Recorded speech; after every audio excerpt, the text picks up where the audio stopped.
This is COVID-19 Seattle. I'm Dave Ross. And I'm Aaron Granillo. Just over a month before Election Day, and President Trump is fighting the coronavirus. He tweeted last night that he and the First Lady Melania both tested positive for COVID-19. The news came hours after one of his top advisors, Hope Hicks, had a confirmed diagnosis. And this morning, the White House Chief of Staff said President Trump has mild symptoms and will remain on the job. We've also learned this morning Vice President Mike Pence tested negative, and also we learned that this morning that former Vice President Joe Biden and his wife Jill also negative.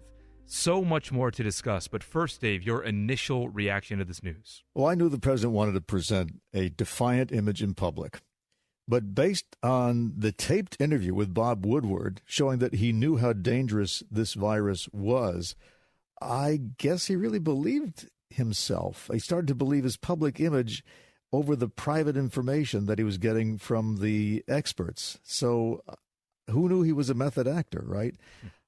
So I am surprised at that. He is a very important man. The White House is a very important place. And now we face not just the possibility that he might become too ill to govern, but a lot of the people around him, too. Odds are here that the president will survive. I mean, he's going to get the best medical treatment available. Here's CBS medical contributor Dr. David Agus. Yeah, I think it's very likely. I mean, you look at the numbers, somebody of his age and his risk factors, you have a 90 to 95% chance of doing very well with the virus. There is that 5+% chance that something significant could happen and he can get very ill. And obviously, we hope he's in the larger group and he doesn't get ill. So President Trump is 74. He's also overweight. That's not a knock on him. This is relevant to the story because we know when you have sort of comorbidities, things like obesity, your risks go up. So this puts him in a higher risk category. If he does get more seriously ill, that could raise questions about whether he should remain on the ballot at all. From the interviews I've been conducting this morning with Stephen Portnoy and others, the parties plan for this kind of thing, but we don't really know what those plans are or necessarily what would happen. All the Constitution says is that there has to be an election and the current president's term ends on the 20th. And other than that, you have, we can go into the House of Representatives thing if that's necessary. But I'm guessing it's not going to get to that because, as you point out, the chances of recovery are pretty good, even in an older person. And he's got, of course, the best medical care. The thing that I think is important to remember, though, first responders are taught. You can't help anybody if you yourself are ill. And that's the thing I think people have to keep in mind here. Politicians, mayors, governors, you're important people.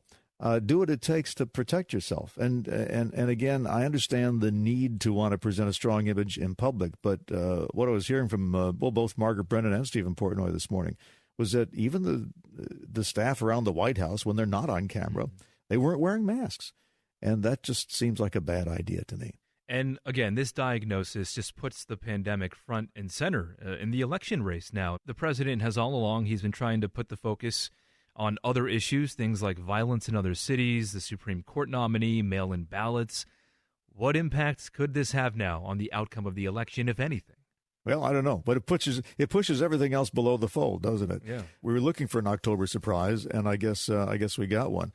This could play two ways. It could mean a reality moment for people who thought that mask wearing was just silly, or assuming that he does well and has no symptoms, could have the opposite effect, saying, well, see, no big deal. Maybe we should just go for herd immunity.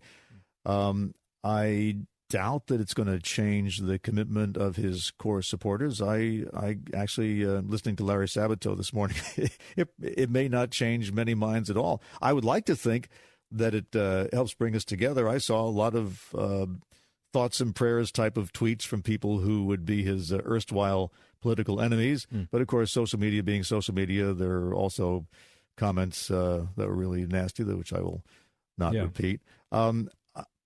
For most of us, nobody wants the president to get ill, no matter what you think of his politics. Right. That doesn't help anybody, doesn't help the stock market, doesn't help the election process.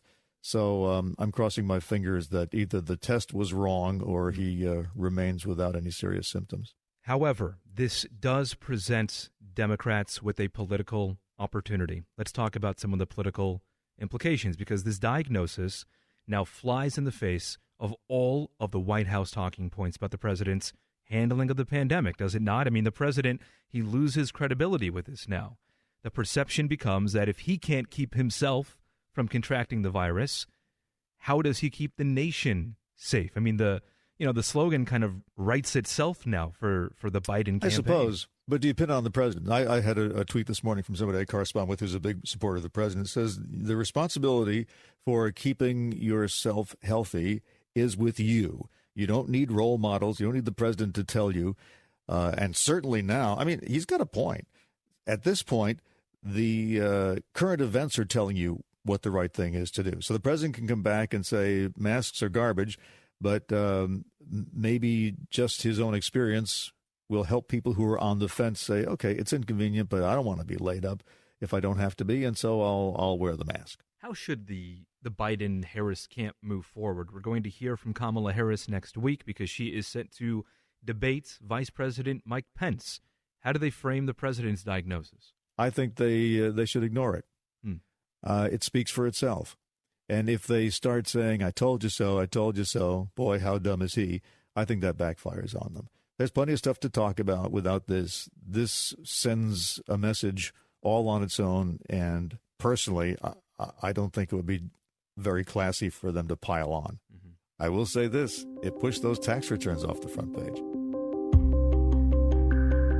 Tune in next Thursday as we discuss more of the latest coronavirus news. You can subscribe to this podcast and also find our news coverage on mynorthwest.com or listen live at 97.3 FM.